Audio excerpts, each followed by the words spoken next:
BJP नेताଙ୍କ बयान शुणी कांदिले दिल्ली मुख्यमंत्री। दिल्ली मुख्यमंत्री आतिश मल्लेना बीजेपी नेता रमेश विधुड़ी विवादीय बयान को नहीं कांदी पकाई। आज एक सांबादिक सम्मेलन समय आतिश को बीजेपी प्रार्थी रमेश विधुड़ी विवादीय बयान विषय पचरा जाइतिला। से प्रश्न उत्तर देवा बेले कांदी कांदी कही मो बापा असुस्थ, से बिना सहारा रे चली पारती नहीं। निर्वाचन पर लोके एते तलकू खसी जाई वृद्ध व्यक्ति को गाड़ी करने सहित दुर्व्यवहार करती। मुझे भावी नी जे ए देशर राजनीति एते निम्न स्तर को जाइपारे। रमेश विधुड़ी 10 वर्ष धरी दक्षिण दिल्लीर सांसद थिले। से এই ଅଞ୍ଚଳର ଲୋକଙ୍କ ପାଇଁ କ'ଣ କରିଛନ୍ତି ତାହା କାଲକାଜି ଲୋକେ ହିଁ କହିବେ।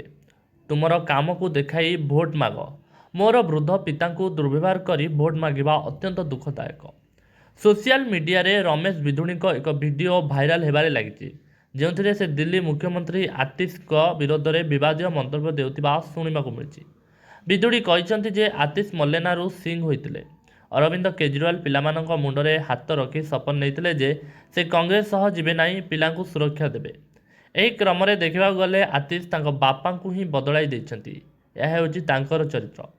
एही बयान पूर्व कांग्रेस महासचिव तथा सांसद प्रियंका गांधी भद्रा को नहीं बीजेपी नेता रमेश विधुड़ी अभद्र टिप्पणी दे कहते दिल्ली में बीजेपी आसिले कालकाजी रास्ता को सोनिया गांधी गाल सदृश करदे।